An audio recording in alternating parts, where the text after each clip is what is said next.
Hi, this is the Martial Arts Business Academy. My name is John Hine and this is video blog 46, and it's called Success is Being Relevant to Our Students and the Community. And in our last episode we were discussing about being relevant and being adaptable and finding the pulse of what our students are actually thinking, and by adapting our schools to suit. And I think it's really useful if we can find a tool that will really help us explain what's going on and how to change the situation. And this is where I'm going to put my marketing hat on. And the one tool that really fits into why the martial arts went through a dip in the last few years is all about something in marketing called the product life cycle. And I know sometimes I annoy my clients and other instructors by talking about business and marketing in the same breath as martial arts, but ultimately we all have to be successful, otherwise we can't pass over to our students the skills necessary if we're not financially viable. Now, the product life cycle is a brilliant tool for telling you about how to change the way things are happening at the moment if you're not doing so well, or if the numbers are dipping somewhat. And the product life cycle is, when the martial arts came in 40, 50 years ago, no one was doing it. There was a very low uptake, virtually no schools, and numbers were low. And then all of a sudden, I know for a fact, I had 2 students, and then one of the students left, so I had 1 student at a time. And all of a sudden, a film come out which caught the mood of the population at the time, and that was the Fist of Fury, Bruce Lee film. And in one day I took in 40 students in one class, which is phenomenal when you think about it today. And it didn't cost me a penny. They just came pouring through the door. And if you look at it on a graph, that period will be known as a shooting star when it goes virtually vertically, if you looked at it on a graph.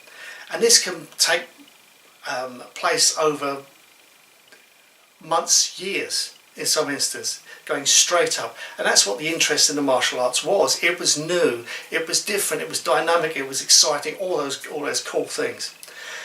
And then after a period it starts to flatten out for quite a long period of time in this marketing product life cycle.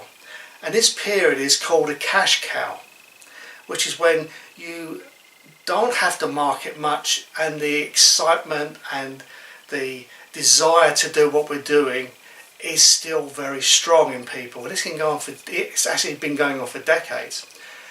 And then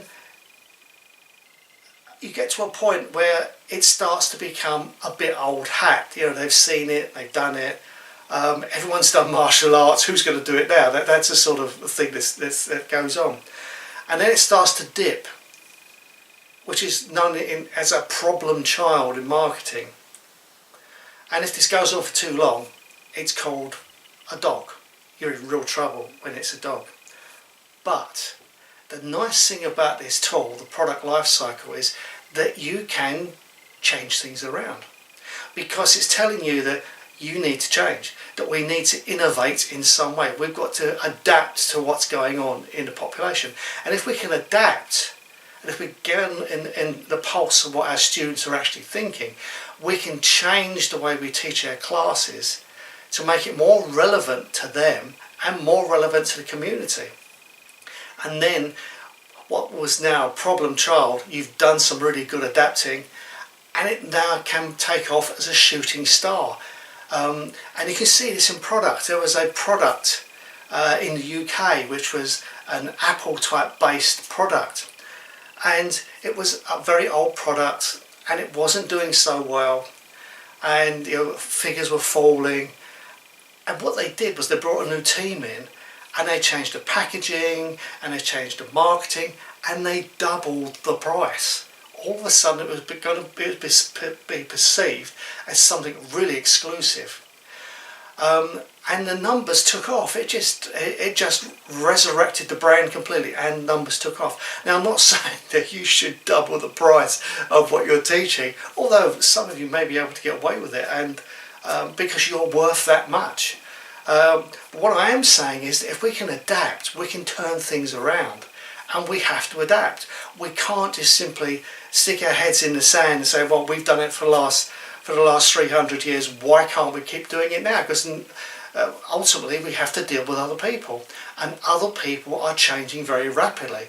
Every business, every pastime, every sport is changing and having to adapt, and we're no different. But you can still keep the same values.